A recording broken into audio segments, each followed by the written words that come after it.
천국 향할 때 주 내게 순풍 주시니 참 감사합니다. 큰 물결이 일어나 나 쉬지 못하나 이 풍랑으로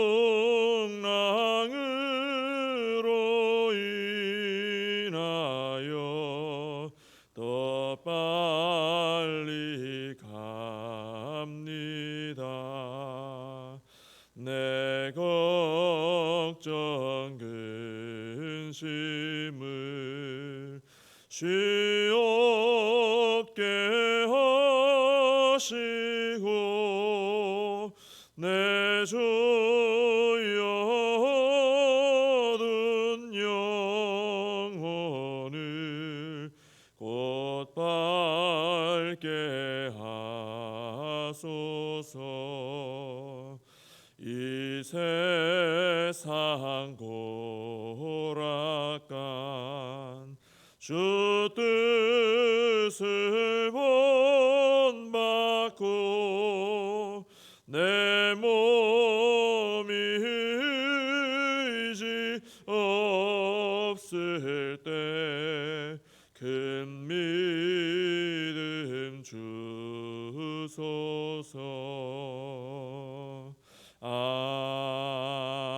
아멘. 사도신경으로 신앙 고백하시겠습니다. 전능하사 천지를 만드신 하나님 아버지를 내가 믿사오며 그 외아들 우리 주 예수 그리스도를 믿사오니 이는 성령으로 잉태하사 동정녀 마리아에게 나시고 본디오 빌라도에게 고난을 받으사 십자가에 못 박혀 죽으시고 장사한 지 사흘 만에 죽은 자 가운데서 다시 살아나시며 하늘에 오르사 전능하신 하나님 우편에 앉아 계시다가 저리로서 산 자와 죽은 자를 심판하러 오시리라. 성령을 믿사오며 거룩한 공회와 성도가 서로 교통하는 것과 죄를 사하여 주시는 것과 몸이 다시 사는 것과 영원히 사는 것을 믿사옵나이다. 아멘. 오늘은 로마서 9장 1절을 보겠습니다. 로마서 9장 1절부터 3절까지 로마서 9장 1절부터 3절까지 말씀을 봉독해 드리겠습니다.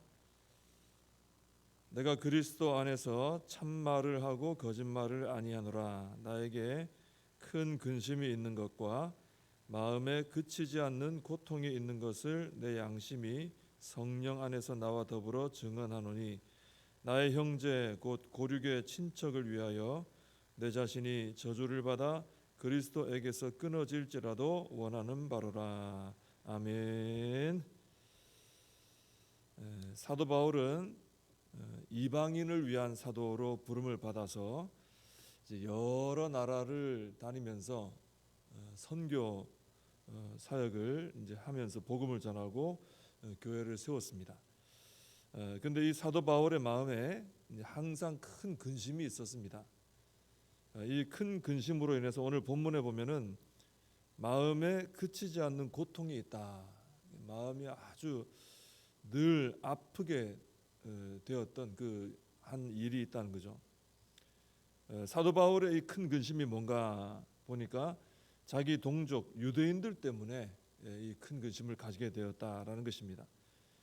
왜냐하면 자신은 이제 이방인의 사도로서 이방 나라에 복음을 열심히 전하고 또 그 나라들의 교회를 세우고 또 하나님 나라를 확장해 나가고 있는데 정작 자신의 그 동족들 유대인들은 대부분 다 복음을 이제 거부하고 있는, 오히려 자신을 핍박하고 있는 이런 상황이기 때문에 그렇습니다. 사도 바울도 분명히 그렇게 그 서신서들을 통해서 또 가르치기도 하고 전하기도 했던 내용처럼 아브라함의 그 육신적 혈통이라는 사실만 가지고는 구원이 되는 게 아니지 않습니까? 사람의 혈통을 따라 구원되는 게 아니니까 오직 예수 그리스도를 믿을 때 구원을 받게 되는데, 이 유대인들이 그 복음을 거부하는 것이죠. 인정하지 않는 것이죠. 그러니까 많은 유대인들이 이제 구원을 받지 못하는 이런 상황이 된 것입니다. 근데 사도 바울은 자신도 직접 경험했지만은 이 구원받는 것이 얼마나 귀한 일인가, 얼마나 이 구원이 귀한 것인가, 이것을 너무 잘 알고 있기 때문에 자신의 그 동족들이 구원받지 못한다는 사실, 이게 마음에 큰 고통이 된 거예요. 큰 근심이 되어 있었던 겁니다. 근데 이런 문제를 앞에 두고 사도 바울이 어떻게 했는가 보니까 3절에 이런 말을 합니다. 나의 형제 곧 고륙의 친척을 위하여 내 자신이 저주를 받아 그리스도에게서 끊어질지라도 원하는 바로라. 그러니까 자신이 저주를 받아 그리스도에게서 끊어지더라도, 이거 무서운 말이죠. 그러니까 구원을 받지 못하게 된다는 얘기인데, 그렇게 되더라도 자기 동족들 좀 구원받았으면 좋겠다 하는, 이런, 얼마나 이 마음이 안타까웠으면 이런 기도를 했을까 하는 생각을 하게 됩니다. 그러니까 사도 바울은 예수님께서 이 죄인들의 죄를 예수님께서 스스로 짊어지시고 자신의 죄처럼 짊어지고 대신 죽으신 것처럼 지금 자기 동족 유대인들의 죄를 자신의 죄인 양 끌어안고 저주를 받아 끊어지기를 기도하고 있는 것입니다. 이것이 바로 이제 사도 바울이 자기 동족을 위해서 기도한, 이제 남을 위한 기도, 중보기도라고 할 수 있겠죠.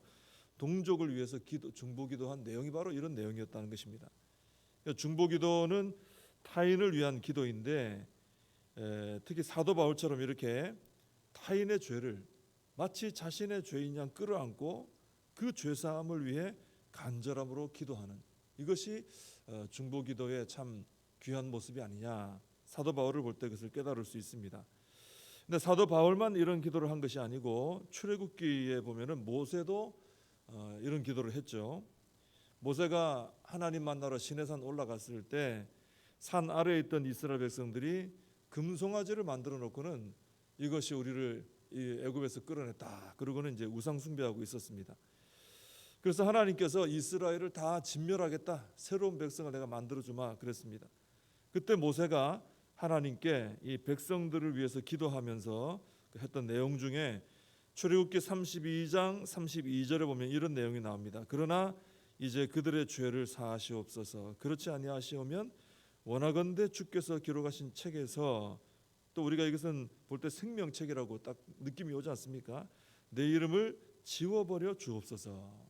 사도 바울하고 똑같은 기도죠. 이스라엘을 용서해달라 하면서 자신이 이스라엘을 대신해서 생명책에 기록된 이름 지워줘도 좋으니까 이 사람들 좀 다시 품어달라, 이렇게 용서해달라, 이렇게 기도를 하고 있는 것입니다. 사도 바울처럼 자기 동족의 구원을 위해 그들의 죄가 마치 자신의 죄인 것처럼 이렇게 끌어안고 그들을 구원을 위해서 기도하고, 또 모세처럼 이렇게 이스라엘의 죄를 자기 죄인 것처럼 끌어안고 생명책에서 자기 이름을 지워달라 하는 기도, 이것이 이제 중보기도의 이런 귀한 아름다운 모습이라고 할 수 있는 것입니다. 근데 이 모세나 사도 바울은 자기 동족의 죄, 또 이스라엘 백성의 죄를 보고 정죄하기보다 자신의 죄로 품고 회개하면서 그들의 구원을 위해서 기도했다라는 게 특징이에요. 정죄하기보다 내 죄로 여기고 기도했다. 우리 사람들의 눈은 보면요, 우리도 포함해서죠, 우리 자신도 포함해서 자기 자신의 죄를 보는 일에 있어서는 좀 어둡습니다. 잘 못 봐요. 근데 다른 사람의 죄를 보는 데 있어서는 아주 눈이 밝습니다. 이것은 우리 주님도 이미 말씀하셨죠. 자기 눈에 들보가 있는데도 그건 잘 안 보인다는 거예요. 남의 눈에 티가 있는 것은 아주 잘 본다는 것이죠. 이게 우리 죄성이 있는 우리의 어떤 모습인, 연약한 모습인 것 같습니다. 근데 다른 사람의 죄가 잘 보여도 이 사도 바울이나 모세처럼 말이죠, 그 죄를 보였을 때, 그 죄가 보였을 때 말이죠, 그걸 붙들고 마치 내 죄인 것처럼 내가 회개하고 내 가슴을 치고 내가 벌을 받더라도 저 사람 용서하시고 새롭게 해달라. 만약에 이렇게 기도한다면은 죄가 잘 보이는 거에 문제 하나도 안 되죠. 죄가 잘 보이는 게 오히려 좋은 결과를 가져오겠죠. 근데 많은 경우에는 그렇지 못하다라는 게 문제입니다. 다른 사람의 죄를 봤을 때, 다른 사람의 잘못을 봤을 때 사도 바울이나 이 모세처럼 그렇게 기도하는 것이 아니라 판단하고 정죄하게 된다는 것이 문제입니다. 남의 죄를 밝히 보는 우리가 취할 태도는 두 가지라는 거죠. 정죄하고 판단할 것이냐, 기도할 것이냐. 근데 기도보다는 정죄와 판단을 더 잘한다라는 것이 문제가 되는 것이죠. 정죄하고 판단하면 결과가 어떻습니까? 그 사람의 죄도 뭐 그대로 있게 되고 나도 또 죄 짓는 게 되는 것이죠. 죄가 쌓이게 되는 겁니다. 그러나 상대방의 죄와 잘못을 보고 그 사람과 나는 그리스도 안에서 한 몸 이룬 지체 관계이니, 혹은 우리의 민족이니, 또 우리의 이 사회 구성원이니, 이런 어떤 마음을 가지고 이건 나의 죄와 같다 생각하고 내 가슴을 치고 회개하고 그 사람이 그 죄에서 놓여서 거룩해지기를, 자유하기를 간절히 기도한다면은, 이런 기도로 반응을 한다면은 그 사람도 죄를 이길 수 있게 될 것이고, 또 나도 존귀한 주의 자녀의 모습으로 설 수 있게 되는 것이죠. 주님 닮은 모습이 되겠죠. 그래서 이제 우리는 이 말씀을 좀 생각하면서 또 앞으로도 누군가의 잘못과 죄가 보이겠죠. 보이지 않습니까? 우리는 뭐 안 보이지 않습니다. 내 잘못보다 남의 잘못이 잘 보이게 돼 있어요. 근데 그렇다면은 그때 판단하고 정죄할 것이냐, 아니면 하나님 앞에 엎드려 나의 죄로 여기고 회개하며 그를 위해 중보할 것이냐, 우리는 또 이 선택의 기로에 서게 된다는 것이죠. 그때 우리가 모세와 사도 바울처럼, 또 우리 주님이 그러셨죠. 이렇게 중보하는, 판단하고 정죄하기보다는 나의 죄로 여기고 회개하고 기도하는, 이 중보 기도하는 우리가 되어야 할 줄로 믿습니다. 기도하겠습니다. 하나님 아버지, 저희들은 참 연약해서 저희들 자신의 죄를 보기보다는 다른 사람의 죄를 더 밝히 보게 됩니다. 그러나 이 죄가 보일 때 모세나 사도 바울처럼 나의 죄처럼 여기고, 죄로 여기고 내 가슴을 치면서 그들을 위해서 기도하고 중보할 때 참 아름다운 극복의 어떤 승리의 열매를 거둘 수 있게 될 줄로 믿습니다. 하나님, 그러나 저희들이 참 약해서 타인의 잘못이나 죄를 봤을 때 정죄하고 판단하고 자꾸 말하게 되는 이런 연약한 모습들이 있음을 보게 됩니다. 오늘 이 모세와 또 사도 바울의 모습을 잘 묵상하면서, 또 우리 주님의 모습을 묵상하면서 앞으로 내 눈에 또 타인의 또 우리 지체들의 어떤 연약함, 잘못, 죄, 이런 것이 보일 때 나는 어떻게 반응할 것인가, 또 하나님 앞에 하나님 앞에 기도하게 하시고 사도 바울이나 모세처럼 이렇게 중보하는 우리의 삶이 될 수 있도록 은혜를 더하여 주시옵소서. 예수님의 이름으로 기도하옵나이다. 아멘. 주님과 주신 기도로 예배를 마칩니다. 하늘에 계신 우리 아버지여, 이름이 거룩히 여김을 받으시오며 나라의 임하옵시며 뜻이 하늘에서 이룬 것 같이 땅에서도 이루어지이다. 오늘날 우리에게 일용할 양식을 주옵시고 우리가 우리에게 죄진 자를 사하여 준 것 같이 우리 죄를 사하여 주옵시고 우리를 시험에 들게 하지 마옵시고 다만 악에서 구하옵소서.